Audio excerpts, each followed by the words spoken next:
आप भी यूपी में भी चाह रहे हैं इस तरह का कुछ हो जाए, वहां भी जज देखें एसआईआर की प्रक्रिया को? देखिए मानक जी, एक बात तो साफ हो गई है कि अगर कोई संस्था काम कर रही थी और उसमें सर्वोच्च न्यायालय ने किसी एक्स्ट्रा को जिम्मेदारी दी है, मानी जिला जज अब देखेंगे, इसका मतलब सर्वोच्च न्यायालय ने यह माना है कि जो चुनाव आयोग है वो निष्पक्ष नहीं था। नहीं तो चुनाव आयोग से कहता कि नहीं यही अधिकारी काम करेंगे।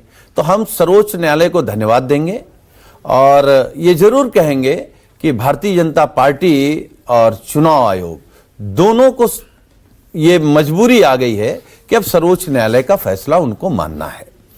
तो एक बात तो साफ हो गई, जो आप आरपी सिंह जी से और सुरेंद्र जी से पूछ रहे थे कि इसमें जीत किसकी हुई, तो जीत तो विपक्ष की हुई, क्योंकि बीजेपी तो नहीं चाहती थी कि जज की निगरानी में देखा जाए। मनु सिंह भी अभिषेक विपक्ष भी कहा जाता था। हम ये कह रहे हैं, इसका मतलब सर्वोच्च न्यायालय ने ये तो माना कि चुनाव आयोग निष्पक्ष नहीं। सुन लीजिए आरपी सिंह जी, सुन लीजिए। नहीं ये नहीं माना। सुन लीजिए। अच्छा, दूसरी बात, आप उत्तर प्रदेश में आपकी सरकार है, कितना झूठ बोलेंगे? अरे भाई सुन लीजिए, अब झूठों से क्या झूठ बोलना, हम तो देश के सामने अपनी बात रख रहे हैं। जो सर्वोच्च न्यायालय ने निर्देश दिया वो हम बता रहे हैं। अच्छा, उत्तर प्रदेश में आप यही कर रहे हैं, यही आपने बिहार में किया था, यही आप बंगाल करना चाहते हैं। तो आप वोट चोरी से चुनाव क्यों जीतना चाहते हैं? आप अपने काम से, अपनी बात से क्यों नहीं जीतना चाहते?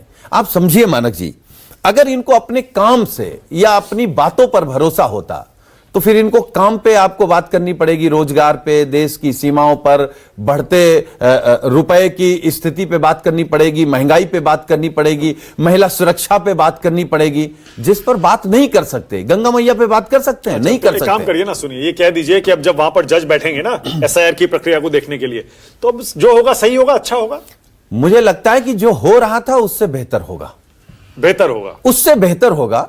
और हमें जजों पर भरोसा है और मनोबल टूटेगा। जो बेईमानी का मनोबल था चुनाव आयोग का और बीजेपी का, वो मनोबल बीजेपी का और चुनाव आयोग का कमजोर होगा। यूपी के लिए आप ये डिमांड क्यों नहीं करते? यूपी में हम लोग काम कर रहे हैं, जहां जहां पर चुनाव आयोग गड़बड़ी कर रहा है। हम समाजवादी पार्टी के हमारे नेता आदरणीय अखिलेश यादव जी ने एक एक बूथ पर पीडीए प्रहरी लगा रखा है। ये जितनी बार नाम काटेंगे उतनी बार फार्म भर करके हम लोग शामिल हो जाएंगे। जितनी बार नाम काटोगे उतनी बार शामिल होंगे। ठीक है। और जहां जहां गड़बड़ी करेंगे, ऐसा नहीं कि उत्तर प्रदेश में गड़बड़ी नहीं कर रहे हैं, लेकिन कमाल की बात यह है कि ये 9 बजे गड़बड़ी करते हैं, हम 9:30 बजे इनकी गड़बड़ी पकड़ लेते हैं और 10 बजे फिर बैकफुट पे आ जाते हैं। तो पूरा देश जान रहा है कि उत्तर प्रदेश में क्या कर रहे हैं, लेकिन हम लोग कोशिश कर रहे हैं बीजेपी और चुनाव आयोग दोनों पर नकेल डाल सकें और नकेल अपने हाथ में पकड़े रहेंगे।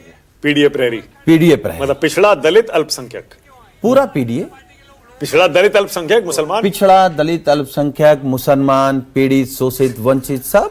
अरे इसमें अगला कहां है? अच्छा ये बताइए, इसमें जनरल कास्ट कहां है? हाँ हम बता रहे हैं।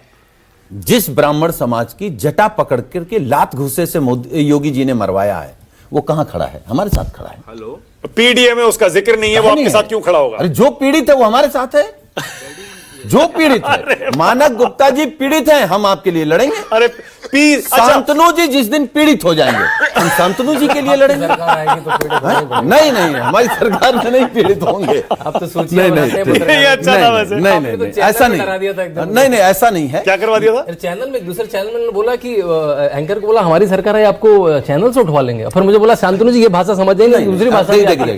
चलिए अच्छी बात।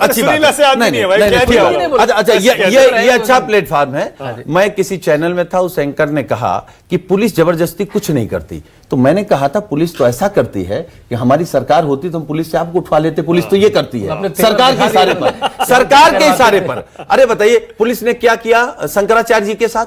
पुलिस ने क्या किया है? अरे भाई क्या किया है आपने? अच्छा, मतलब सुनिए, ये हुआ कि जो यूपी के सरकारी अधिकारी हैं वो बीजेपी सरकार के दबाव में एसआईआर में गड़बड़ी कर रहे हैं लगातार। ठीक है, लगातार कर रहे हैं। बोलिए शांतनु।